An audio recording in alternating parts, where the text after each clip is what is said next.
All right, so we are here with Ajia Forster, founder of Move Union, and we're going to be talking about how you can get hired even as a brand new instructor, because the little secret is there's 95% of what you do, which has nothing to do with your teaching, is what's going to help you land your Pilates teaching job. So Ajia, tell us about it. So I have done hundreds of auditions and interviews with instructors from all different backgrounds, from with all different certifications, and there's a really big difference, and your hireability is your personality. It really is. What are you going to bring to the table, and how are you going to service the clients? So I have a great example of this. One instructor that I hired, she was brand new out of her teacher training program, and her teaching wasn't quite there yet. She needed more experience, and so after the audition, I actually thought, I don't think she's quite ready for the role yet. Then I received an email that evening from her saying it was such a pleasure to meet you.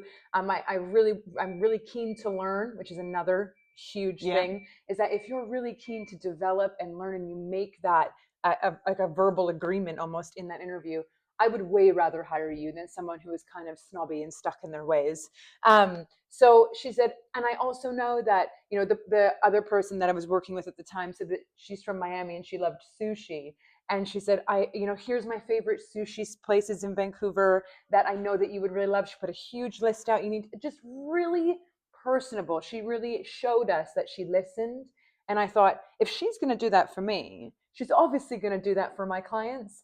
And anyways, I ended up hiring her, and she was one of my most successful instructors because of her keen and willingness to learn, and how much she cared about the people who were in front of her. And I think that's the thing to remember, isn't it? Like, when we're both studio owners, so we've done a lot of auditions, and you might have someone who's got all of the certs, all of the experience, and they come into the room and something doesn't feel right. So you don't necessarily, I mean, I've actually turned away people who have excellent training because they are missing that thing that makes them part of your studio. So whether that's the willingness to be part of your team, right, and actually wanting to be involved with your studio. Do they share the same vision? Yeah, I think that's the biggest thing. Whether it's like, are they going to remember people's names? How chatty are they? Because ultimately, like, every studio has a brand. So if you're going to work at a studio where the brand is, the instructor doesn't talk to the clients, and there are quite a lot of studios like that, then, maybe that's a better fit for that kind of instructor than it would be in a community studio, where it's really important that we're talking to people, listening to them, finding out about their lives, building those connections.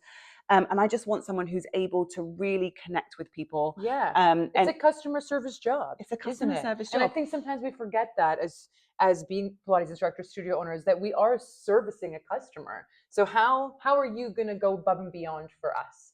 Another thing that seems like it would just be, mandatory, but actually isn't in this industry, is, are they reliable and punctual? Yes. Are they going to answer their emails? Are they going to show up to class on time? And there's a saying in this industry, which is, if you're on time, you're late. So are they going to be 10 minutes early for their class?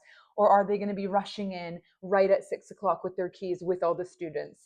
Can you make sure that you're delivering a high integrity of punctuality and reliability? Right. And I think one of the things that's really important for new instructors to understand is that just because you're new doesn't mean that you don't stand a chance getting these jobs, because all you need to do is show these skills either in an audition, in a follow-up like Ajia was just talking about, and in practice. So what that looks like is, maybe a studio is going to give you a chance. They're probably not going to give you a prime slot, right? If you're brand new and they've never taught for you, that you've never taught for them, they're probably not going to give you a prime slot. They're not going to give you your dream schedule.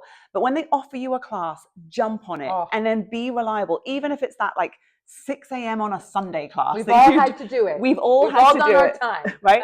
And just know that if you show up for that 6 a.m. Sunday class consistently, with a positive attitude, the minute that they can give you a better slot, guess who's going to be first of their mind, top of your mind? It's going to be you. So be willing to kind of say yes to things that maybe are not your perfect role, so that you can show your commitment, so you can give a chance to showcase what you bring to the role, and then you will develop from there with that studio. I think that's definitely true for the people that we've worked with, and that we see in a lot of our graduates and how they begin how they begin teaching after our programs. Yeah, I agree. And I also think, if you are working really hard with your studio lead, whether that's the owner or the manager, lead instructor, whatever, and you are really getting to know the clients and you're there and you're reliable, the clients will actually start to work for you. They'll say, oh, I really loved Ajia's class on Sunday morning at 6 a.m. Could we have a Monday at 10? Yeah. And then all of a sudden, as if it's me, I'm the studio owner and I'm going, everybody's loving so-and-so's classes.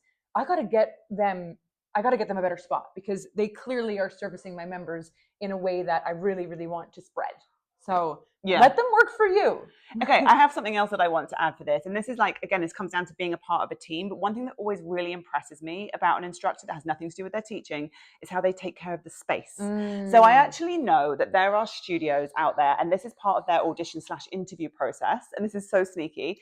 So there was one studio owner who used to interview people. And when they came in, he would drop a tissue on the floor. It would just be there. No way. And the test was, or a bit of rubbish.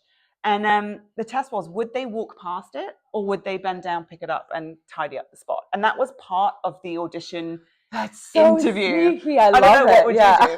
But it all comes down to, is this someone who's willing to just muck in and do what needs to be done? And okay, we're not expecting people to be cleaning the entire studio top to bottom, but taking a little bit of pride, making sure that, when you go into that space, everything's tidy, the boxes are in the right place, the balls are in the right place, the straps are on the reformer. Is it going to be somebody who actually feels like they want to support the studio and making this a really great environment for the for the client? Takes pride. I think you said it. They just take pride in their work, which includes their space and also for the other instructors. So I'm not going to leave the studio looks like a bomb's gone off. I mean, I'm sure I've done it once in a while, but for the most part, I'm going to leave it tidy so the next person can come in, and it just creates this really cohesive, amazing team that loves working together. Yeah. So the big question is, you're a new instructor, you're just qualified, maybe you've done your practice teaching hours. How do you think that you can portray this and express who you are beyond your teaching so that you can impress someone to get hired? I think the biggest impact that I've had doing these interviews and auditions is people's willingness to be coachable.